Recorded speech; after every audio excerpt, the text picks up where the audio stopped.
Hi everyone, this is Roy Neowen, and this is the world's first phone with 165Hz refresh rate for the display. Yeah, RedMagic recently launched, or announced, I should say, the RedMagic 6 series, which includes the 6 and the 6 Pro, and this is, the one I got is the 6. There are some differences that I'll get to in a bit. But they are the world's first phones, both of them, with a 165Hz refresh rate display. They have the Snapdragon 888, they have 12GB of RAM, or 16 in the case of the Pro, and 128GB of storage, or 256 in the case of the Pro. So these are obviously very high-end phones. They're made for gaming. I've done a bunch of RedMagic reviews, so you're already familiar with all of that. And I'm weirdly excited about this one, more so than usual. I mean, I'm always excited about something about products. I'm sure you've noticed I say that a lot, but I've been really yearning to start using this, but I had to wait for the review, for the hands-on video before I could actually get fully into it. So let's open up the box, and right away the phone is here in this plastic wrapping. So we're just gonna go ahead and take that out there. I want to take a look at the contents of the box, because there are some upgrades here compared to previous generations. So just a quick look here. This box here that contains the manuals also contains a case, but not for me. I guess they didn't want to send me one because it's just a review unit. But I almost always end up dropping these phones, so I kind of wish I got a case. But in the retail packaging, there will be a case, so that's fine. But what's really cool about this is that here, this is the charging brick. And by the way, mine is a American one, even though I'm in Portugal, but that's fine. I can get an adapter. But the thing is, this is a 30-watt charging brick. And up until now, even though the RedMagic 5G and 5S supported 55-watt charging, you need to buy it separately. And it came only with an 18-watt charger in the box. So it was fine, but 18 watts isn't really impressive anymore. So now it comes with a 30-watt charger, which is way cooler. And also, this uses USB Type-C, which is not super common just yet in phones. So a Type-C adapter here, and of course that means the cable is Type-C to Type-C. So that will work with a bunch of things, because Type-C is more and more everywhere now. So that's pretty cool. I'm really glad we're moving towards that standardization. So this is really nice, and you still get the charging brick, which not every phone can say nowadays. So about the phone, we'll just slide it out of the sleeve here, and there it is. So we'll take a closer look at the design once I switch cameras, but this is Eclipse Black. It's the color that's available for the RedMagic 6. If you get the Pro, it's in Moon Silver. And the big difference here, aside from the color itself, is that this little area, well, not little, but this area here that you can kind of tell is a little different from it's not the full frame, but there's this area that looks a little different.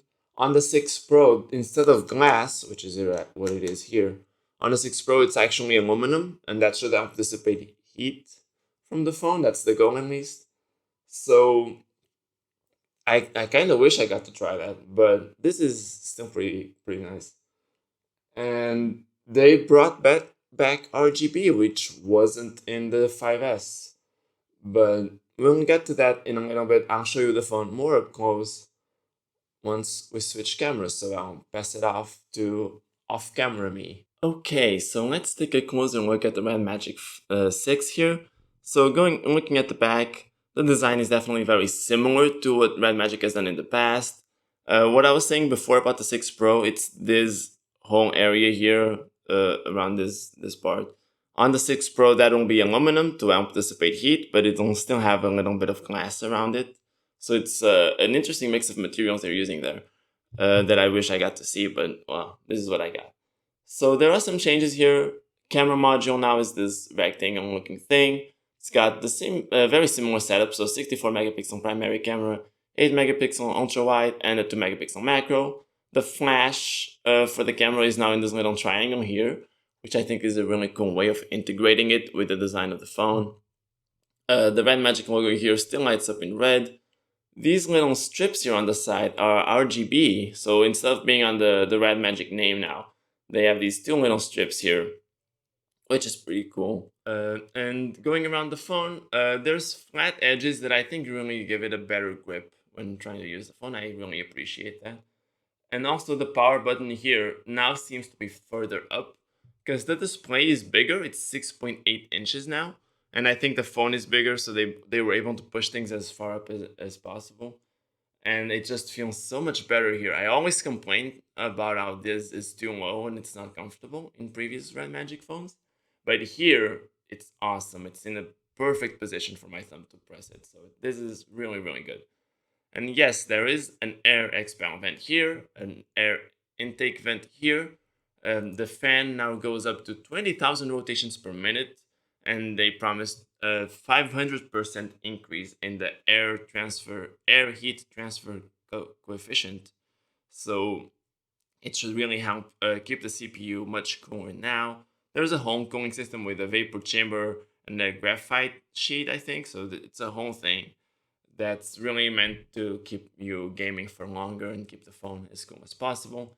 Even more so on the 6 Pro because of that aluminum backplate. So that is pretty much the design. Of course, volume rocker on this side, lots of antenna bands. You still have that game mode button here, so if you slide it up, it'll go into game mode and turn on the fan right away, but we'll take a look at that in a bit, not right now. Here we have the headphone jack, a rare sight these days, but it's still here. And on the bottom, USB Type-C port for charging, and display output if you have the RedMagic adapter or some other dock. Bottom firing speaker, SIM card slot, microphone, and here front-facing camera, earpiece that doubles as a second speaker for stereo sound. That is pretty much it in terms of the design. The display, like I said, 6.8 inches, 2400 by 1080p, so yes, it's not Quad HD, but this has always been fine to me. I think this is pretty cool, and the fact that you get 165 hertz refresh rate, that is just awesome. So that's what it's set to. Of course, you're not going to really see that on video because I can only record at 60 frames per second, but it's super, super smooth. Very nice.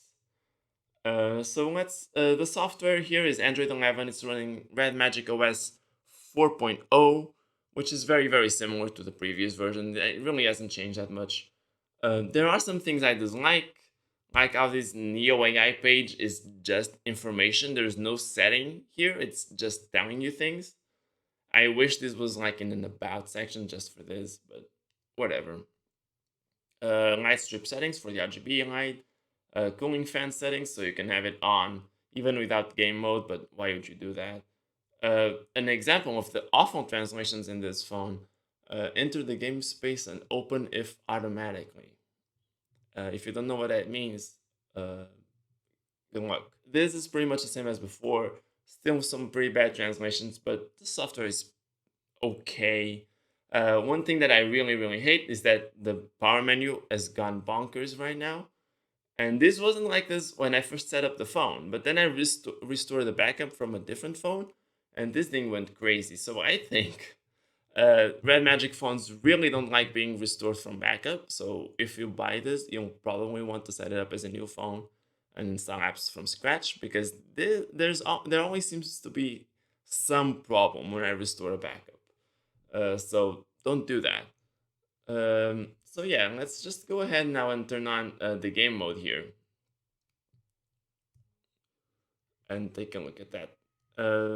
This is the big draw of this phone is the home game shtick. So you get these two, I only have 2 games, so you get this interface where you can see all your games. You can change it if this is too fancy, you can have it like this, or you can just have it as a list. So nothing is, they don't force you to use this. I just kind of actually like how that looks. You can turn the fan on or off from here, or the RGB lights, which by the way are on right now. So if I turn the phone around, you can see it light up. in different colors. I'm using a gradient right now, but there are options for solid colors or other gradients. They used to give you more options with the RedMagic 3 and 3S, so I kind of wish they did that. It feels much more limiting the way they're doing it now, but it's whatever. There's a bunch bunch of settings here that you can do, stuff related to game recording. You can lock the brightness so it doesn't change around your gaming if it's something that distracts you, or prevent network changes and stuff like that. So that is all pretty cool. So this thing that appears when I swipe in from the right, this is also pretty cool. But it's more useful when you're in a game. So if I launch a game, this is always there. And in game mode, you can't just go back to your home screen. So you have to slide the trigger down again to do that. So this is going to be the default when you swipe from the bottom here. And you have all these options. You can adjust the refresh rate. For shooters, you can create an aiming reticle for aiming. So if the game itself doesn't have one, you can have it there so you always know what you're aiming at. That's pretty cool. You can record gameplay. You can take screenshots and all of that. And you can also turn off the fan. So this is always accessible. You also have these shortcuts for apps. I don't think this is new, but before it only supported WhatsApp. So now there's a bunch of apps that are supported, including Telegram, which is my favorite. So I'm really glad that's there. And the interface is way better. I don't think it looked like this before. So this is really cool. And my favorite thing here, let's just close this. Okay, no. Oh, this game enhancement thing helps you improve the performance or tune the performance. So if you're using the GPU more, you can focus on that. Or if you really need to, you can go into super performance mode and max out everything. But I don't just leave it at auto. You can change the way that the colors look. So there's these options here for how the display will look for games. So that's also pretty cool. Why is there a default and an auto? I feel like auto should be the default, right? And then you can use the gyroscope for certain controls, which I guess depends on the game, and it can't be here. But that's new. That wasn't there before. But my favorite thing about this game is this phone is the shoulder triggers. So here on the side, you can barely see them, which is why I didn't even mention them. But you have these two shoulder triggers here, and these are touch sensitive. They have a 400 hertz response rate, and when you tap them, you see them activate there on the screen. You can make it so that they activate in any area of the screen, so they'll always do that action. So this is especially useful for games like PUBG or something, where you want to aim and shoot. This is probably the best use case for that, but I actually really like using it in Asphalt as well. So I just do it so that one button boosts and the other drifts. So I can try to play here a little race.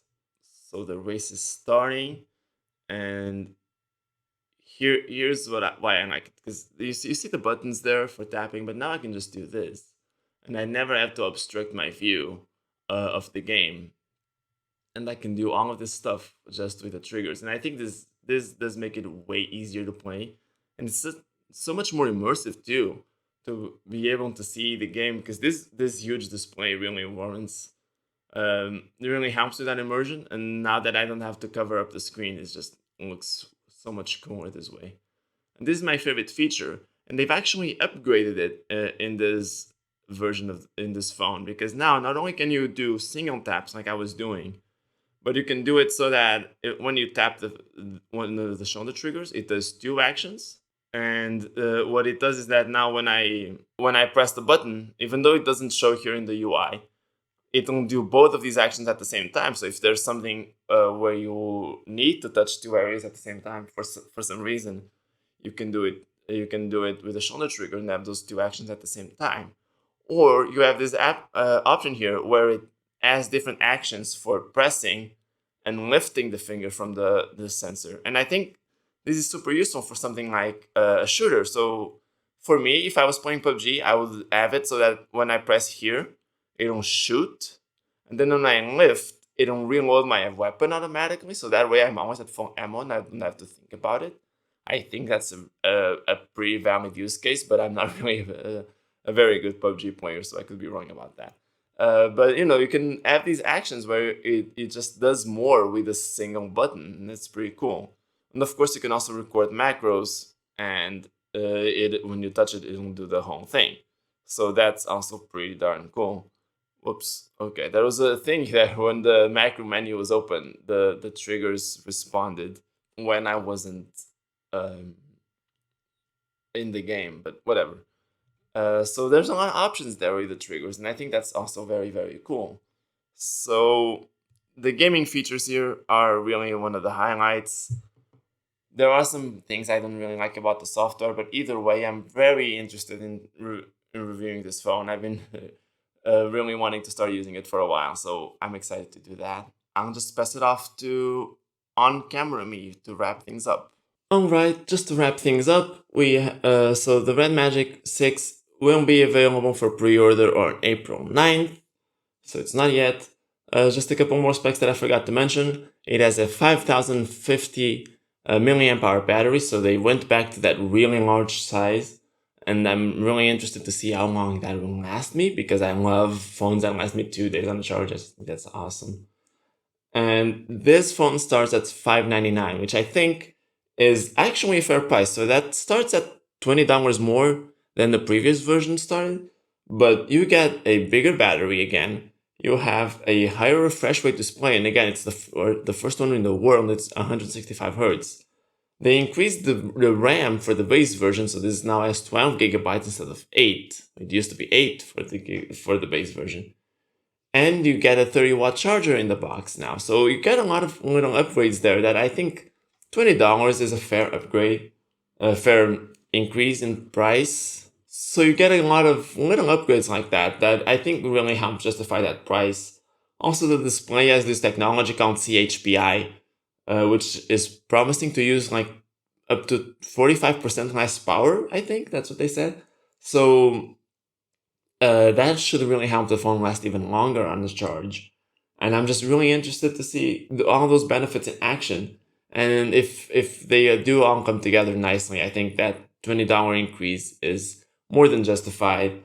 And I want to mention as well, the vibration motor seems way better than before, because in previous RedMagic phones, that was always something I complained about. It was really loose, I guess, maybe that's the right word. It just didn't feel that great, and now it really does. Or at least so far, and the haptic feedback feels way better than it has in past phones. So I'm really interested to see all of that come together, and I think it will probably justify that price increase. But anyway, thank you for watching, and I'll see you guys next time.